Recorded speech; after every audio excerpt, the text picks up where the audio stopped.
How you guys doing tonight? We're so glad to be here with you guys. So if you guys don't know, my name is Sevin Williams, otherwise known as Brooklyn's sister. Thank you to David for that nickname. Yeah, thanks, David. But she deserves it. Last time Brooklyn was up here teaching by herself, and she did such an amazing job. But I'm glad to be teaching with her again. So we want to ask you guys first, how was your Halloween? Who dressed up? Raise your hand if you dressed up. Okay, a good majority of you. Notice Brooklyn didn't raise her hand. Hey. She was lame and didn't dress up this year. Okay, I was at Diego's game. So okay, whatever. But our family actually loves to do group costumes for Halloween, so we're going to put up some photos. But it's every other year we do a group photo with our family, and the first photo we have is a hippie costume. So we're all hippies. Reese is the one standing out here. She looks great, though. Reese just wants all the attention. I guess so. But yeah, I loved this outfit. It was so fun. And then the next photo is of Wizard of Oz. And that one was my favorite because I was a scarecrow and I got to wear fun scarecrow makeup. But what do you think, Brooke? I don't know. I think there could have been better years. My costume is pretty last minute. And I got that stick from Mount Lemon, so. You know what? You're being creative. Yeah, You're being creative. Yeah. But we do something on the opposite year. So Brooke, want to explain that? So the other year, we get to do solo costumes, and we get to choose whatever costume we want. And so that reminds me of a year. Bear with us, because this is still a sensitive topic for the two of us. But one year we watched The Hunger Games as a family, and so Sevin decided that she wanted to be Katniss Everdeen. As I should. Katniss is amazing. Everyone loves Katniss. Like, literally everyone emphasized on that. And so I didn't have a costume yet. It was getting close to, being last minute, and I decided, hey, I want to be Katniss Everdeen too. But she wanted to copy me. Okay, I was jealous that she had a cool costume. I love Katniss, and keep in mind, I was a first grader, and she was in 6th grade, so it shouldn't have been that deep. But you guys know, the older siblings, when your little siblings copy you, it's kind of annoying. Okay, I didn't think you'd make that big of a deal out of it. And it was literally it's not even like it was a variation. It was the exact same costume, same brand, same bow and arrow, same literally everything. But, whatever. Whatever, Sevin. It's okay. We were actually going to put up a photo for you guys, but we couldn't even find one, probably because I was so annoyed that she copied me, and, I was a little bit prideful, and she was jealous of my costume. I get it. It's fine. But that kind of leads into our story today. It's actually about two twin brothers who had some rivalry. All right. Okay, so just a quick recap. We've been going through the story of God's covenant with Abraham, which was a promise to give Abraham many descendants and a great nation. We remember that God gave Abraham and his wife a son at a very old age, Isaac, which was the start of God's promise of giving Abraham this great nation. So we learned that Abraham was going to sacrifice his son to the Lord, but the Lord told him not to, and therefore Isaac was a blessing to Abraham. And so we've learned about Isaac and how he has a wife named Rebecca, who we were introduced to last week by Eric. And we learned that his servant, Eliezer, I always mess up that name, found a wife for Isaac, Rebecca. And when Rebecca was told she would marry Isaac and to obey God, she was faithful to him. And so today we're actually going to be talking about Isaac and Rebecca's sons, which is actually really shocking because Rebecca was actually barren, meaning she couldn't have children. But since Isaac was faithful to God through his life and prayed to him for his wife to have children, God blessed them with not only one, but 2 sons. So today we're going to be starting in, if I can get this open, Genesis 25, verses 23. It reads, "The Lord said to her, 2 nations are in your womb, and 2 peoples from within you will be separated. One people will be stronger than the other, and the older will serve the younger." So we see that these 2 sons, they're both going to be split into 2 different nations. But it says that one sibling will be older than the other, and it's actually the younger sibling, Jacob, being older, or more strong than the older son, Esau, which is surprising because usually the older son gets all the authority and the power. And so you could see how this is going to cause a sibling rivalry and sibling tension. Yeah, so I'm going to tell you a little bit more about these two twins, Jacob and Esau. So in Genesis 25, verse 27 and 28 actually describes them. So it says this: when the boys grew up, Esau became an expert hunter and outdoorsman, but Jacob was a quiet man who stayed at home. Isaac loved Esau because he had a taste for wild game, but Rebekah loved Jacob. So you can already see there's some tensions in the household. So Esau is the older brother. He's like that macho man. He likes to hunt, and his father really loves him for this. While Jacob is more quiet, he likes to stay at home, and he probably spends a lot more time with his mother, Rebekah. So she loved Jacob for that. And to help give you guys some ideas of sibling rivalry, I wanted to put up some photos of some modern examples. So first of all, we're going to have Thor and Loki. Thor is, you can see, we can put him with Esau. He's the older, stronger brother, whereas Loki's a little bit more mysterious, getting into trouble, but they definitely butt heads and have that rivalry. Next, we have Mufasa and Scar. A little bit more of like the good and evil. Mufasa is ruling over the Pride land, while Scar is jealous of his brother and his power. And then some more silly examples. I put Phineas and Candace from Phineas and Ferb. More so Candace just getting annoyed with her little brothers. And then finally, I put Monica and Ross for those who have seen Friends. I thought that was a fun example. They have some rivalry going on throughout the whole show because the parents favor Ross and Monica can't really catch a break. But so those are some examples of sibling rivalry, and Jacob and Esau definitely have some tension, and something drastic happens that causes a rift in the brothers' relationship. So we're going to next be reading in Genesis 25, verses 29 through 23. Once when Jacob was cooking some stew, Esau came in from the open country famished. He said to Jacob, "Quick, let me have some of that red stew. I'm famished." Jacob replied, "First, sell me your birthright." "Look, I'm about to die," Esau said. "What good is the birthright to me?" But Jacob said, "Swear to me first." So he swore an oath to him, selling his birthright to Jacob. So we see here that the older brother is coming to his younger brother, desperate and in need of food, and his younger brother is not just offering it to him right away. He's trying to get something out of it. And so he's trying to get this birthright out of Esau, and he demands to have it, and so Esau passes it over. Now, to just give you just some information on birthrights, back in ancient Hebrew culture, they were like a big deal. They were very, very important.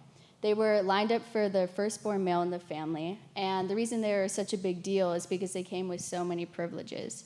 These being head of the household status, inheritance of father's estate, double portion of everything passed down, and not only that, but they had twice the ability to care for their family.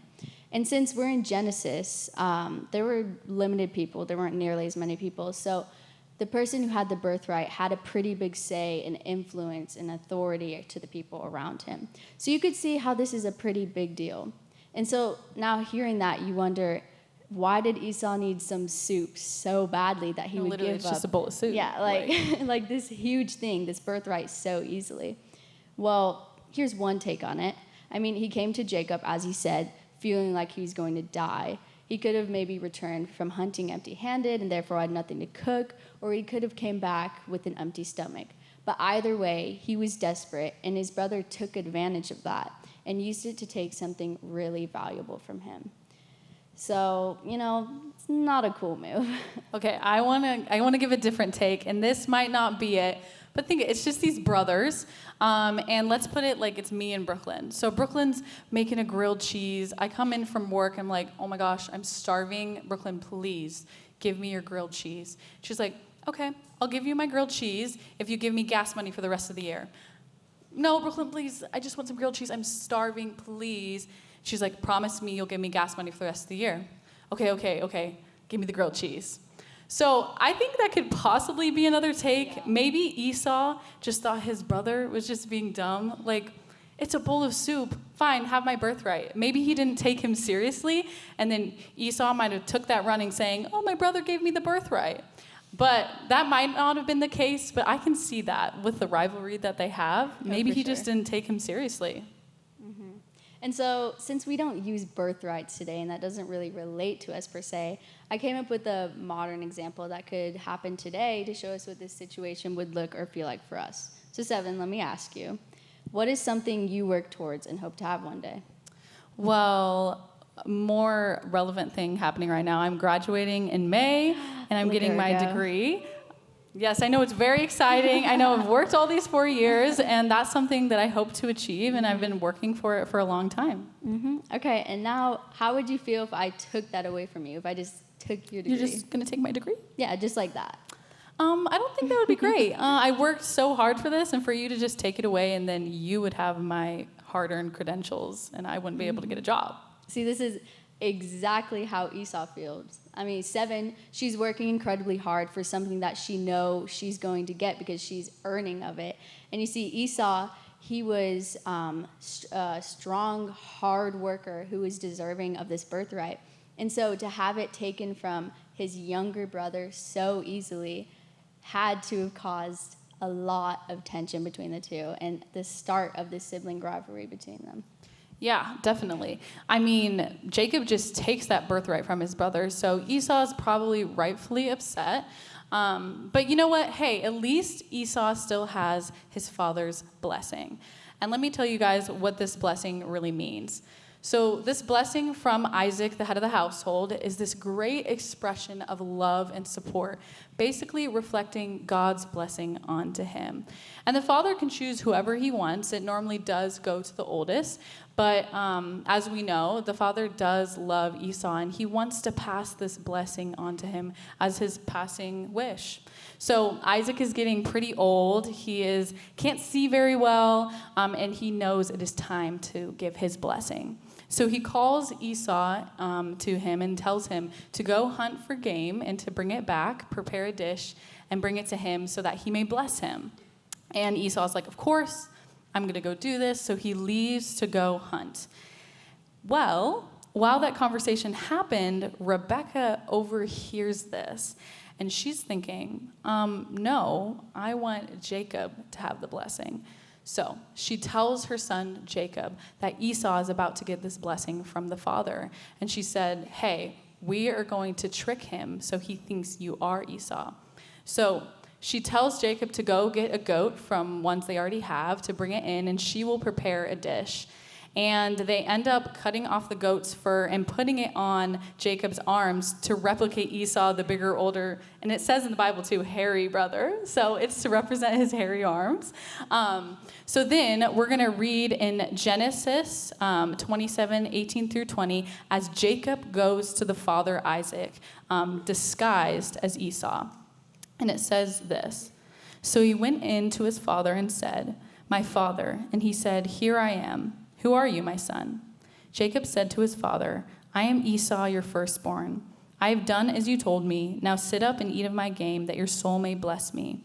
But Isaac said to his son, how is it that you have found it so quickly, my son? He answered, because the Lord your God has granted me success. So now he's even bringing God into this lie, which is crazy to me. And think about Isaac. I mean, he knows that Jacob is a trickster, and you can see he's a little skeptical, asking Esau, is this really you? How did you get that so fast? And after some questioning, he does believe it is Esau and ends up blessing him. So when the real Esau comes in a little bit later, they're both shocked. And Isaac is so confused, thinking that he already gave him his blessing when indeed it was Jacob disguised. And I want to take a minute to really think about Isaac, the father, and his feelings, and how upset he probably was, knowing that when we read in the beginning, Jacob would already come to rule over Esau. So this father's wish was to give his son Esau a blessing, a special moment with him to show him how much he loved him and desired for him to have success in the future. And Jacob comes and steals this because that's what he wanted. He wanted it in the moment, so he had to take it. So Jacob and Rebekah won, but at what cost? And this leads us to one of our main points. Jealousy and pride lead us to make selfish decisions. So why was Jacob so jealous anyway? Let me put it into terms for us. So think about Esau, the older brother, as like a star quarterback on the football team. His father loves him for that. They get along really well. And Jacob's kind of quiet, staying at home, maybe living in the shadows of his brother. And that doesn't give justification for what he did, but it's possibly why he was so jealous. But then Jacob tried to get God's will in Jacob's way. It's like Taylor's version, but Jacob's version, and it's not good. Jacob already had God's blessing for his life. He was already destined to have this greatness and rule over his brother. Yet he was selfish and took his father's blessings too. And that led to repercussions, as Esau was definitely very mad. And in Genesis 27:41, it says this: "Now Esau hated Jacob because of the blessing with which his father had blessed him. And Esau said to himself, 'The days of mourning for my father are approaching. Then I will kill my brother Jacob.' But the words of Esau, her older son, were told to Rebekah. So she sent him and called Jacob, her younger son, and said to him, 'Behold, your brother Esau comforts himself about you by planning to kill you. Now therefore, my son, obey my voice. Arise, flee to Laban, my brother in Haran, and stay with him while your brother's fury turns away.'" So because Jacob decided to be selfish and disguise himself as his brother and take this blessing, just to have this temporary self-gratification, he has many repercussions. He ends up fleeing and never seeing his mother again. And he'll come to live a life in fear of his brother, knowing what he did was wrong. And he'll find out that remaining in full control of his life without surrendering to God is actually quite exhausting. But we have another option. When we choose to go after our own desire, we're just grabbing for that short-term happiness. But when we truly trust in God and his plans for us, God has long-term happiness waiting.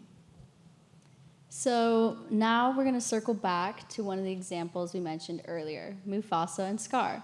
So their brother rivalry is a modern representation of our main point. Jealousy and pride lead us to make selfish decisions. Now, I'm going to show you a clip from the movie, but first let me give you guys a quick backstory for those of you who may not have seen The Lion King. So these two brothers have a tension between them because Mufasa is king of the pride and Scar is next in line to receive the throne. But that changes when Mufasa has a son, Simba. So Scar is already jealous of his brother's glory and strength and admiration from all of the pride. And so hearing his spot for the throne is being taken away causes jealousy and pride that lead to selfishness and rivalry, as we'll see in the scene that I'm going to play for you. So as we can see in this clip, Scar is full of jealousy of his brother and his nephew, and therefore chooses to make a selfish decision and live a life separated from his own family because he can't overcome his pride. You see, Scar could have chose to gotten to know his nephew and be a part of the pride, but instead he was so prideful and so jealous that he turned against the pride and isolated himself and even went as far as to killing his brother later in the movie. And don't any of you say spoiler alert because it's been out for years now, so get with it. But just as Jacob lost out on living the rest of his life with his family, being with his mom, being loved by his brother, and even being happy that he got to have his birthright, as well as being close with his father as Esau was. Instead, he chose to let his pride and jealous desires overpower that and had to live a life separated from his family, just as Scar did. Point is, Scar chose to live his life with his own selfish desires, just like Jacob spent his life running after his own selfish desires, when he could have just listened to God the whole way and not have had to suffer this family tension and this sibling rivalry. But God calls us to do something else. In order to make good decisions, we must instead practice patience. And that leads us to our other main point. Patience and obedience lead us to make good decisions. So I know a moment when I definitely had to be patient and obedient to God, even if it was not what I exactly wanted. When I was applying to colleges, it kind of came down to three main ones. University of Arizona, which was at the bottom of my list. It was kind of like, oh, of course I'm going to apply. Like, it's U of A. Second, I had Biola University, which you guys have been on that campus, a lot of you, for summer camp. It's just a great Christian university that I loved. My grandpa went there as well. And last was Richmond University in Virginia, which was just this great school with amazing study abroad programs. And I really wanted to go away. I'm like, Tucson isn't for me anymore. I have to go. But when I prayed to God, I felt him telling me to stay in Tucson. And that is not the answer I wanted to hear originally. And you see, those other colleges, it wasn't bad for me to want that. I mean, it was a great Christian college or another great school that had amazing study abroad opportunities. But what I didn't see is that U of A was the place that God had great plans for me. He had great plans that I didn't even recognize until now that I look back on it. God has provided for me in so many ways through me being obedient, staying here at U of A. I mean, first of all, I'm graduating debt-free, which is crazy. That's actually crazy, actually. So give it you guys will be Sevin. excited That's about impressive. it when you're older, okay? That's a good thing. And I even got to study abroad, and I'm still debt-free, which is amazing. So God filled those desires of me wanting to go away. And even when I worked at summer camps over the summer that didn't pay much, he in turn gave me other scholarships, showing me that I was on the path that he wanted. And then another really big one is staying here in Tucson. I've been able to grow in ministry and be with you guys for the last three and a half years. And that's through me being patient and obedient to God, even if it's not what I saw as what I thought was the right way. And so as we close today, we want to reflect back onto the story and bring this into our perspectives now. You see, us as Christians are actually very similar to Jacob. We're in Jacob's shoes all the time. We're promised God's will, just as Jacob is, and we always have our own selfish desires that we want to go after. But as Christians, since we're so blessed with this will God has for us, we need to find ways to live that out and live out this blessing through surrender and control. And so one big way for surrender and control that you have to practice is with patience. You have to be patient with God and let him take the lead. And so me and Sevin came up with a couple questions today that we want you guys to think about throughout the week. Number one being, what is something in your life that you need to surrender control to?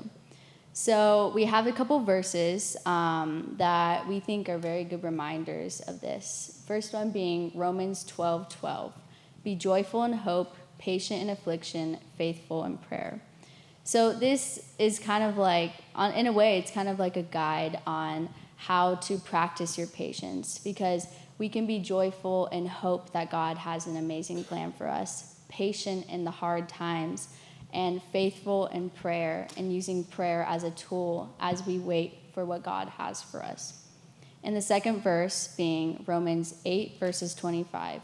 But if we hope for what we do not yet have, we wait for it patiently. Thinking back to Jacob, he had a will that God had for him, but he kept hoping for more and more, and he kept hoping to have it quickly, have it now. So he kept hoping for what he didn't have instead of waiting patiently. So we must learn to do the opposite and surrender control to God. Yeah, and I'll close with a final question, but to touch on patience as well, sometimes you have to be really patient. I mean, think about God's covenant with Abraham to have this great nation. First, Abraham is given a son at such an old age, and then Isaac has these twin sons, and then it will continue on. But that's what we need to do to surrender to God.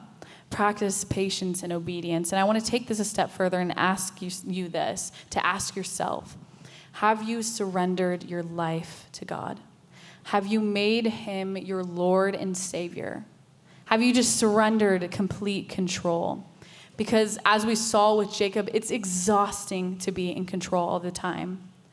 Are you living your life overwhelmed and running from your problems like Jacob, when you can turn to God and lay it at his feet? Because when you do surrender, it'll give you peace and hope for the future. And in this, you must practice obedience. Whereas Brooklyn touched on patience, I want to emphasize obedience. Understanding that God has a great plan for you and that his way is much better than whatever you think is right. I mean, I saw it in my story and I continue to see it. And think back to Jacob. Had he avoided feeding into his jealousy and tricking his brother, he could have still fulfilled God's promise for him to rule over his brother.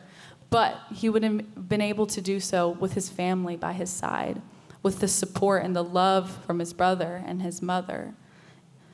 You see, he didn't understand God's will for him and took it upon himself to do it in his own way. Now, maybe for you, there's things going on in your life right now that you don't understand. Maybe you got cut from a sports team, or you didn't get the role you wanted in a musical. Or maybe you're in a bunch of AP classes and you're just not getting the grades that you used to. Or taking it a step further, maybe you're moving, having to move away from the friends and family and people you love. Or your parents are getting divorced. Those things are hard to understand, and you might wonder, why is this my path? But don't hold on to this and let it affect your identity. Instead, surrender it to God.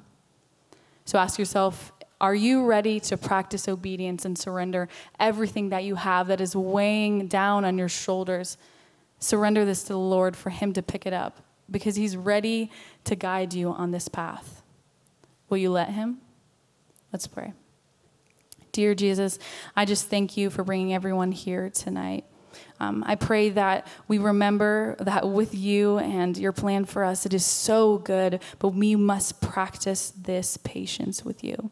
Practice being obedient and laying down everything at your feet, because we don't understand it. Only you do, God, and you are right there ready to help us along this path. I pray this in Jesus' name. Amen.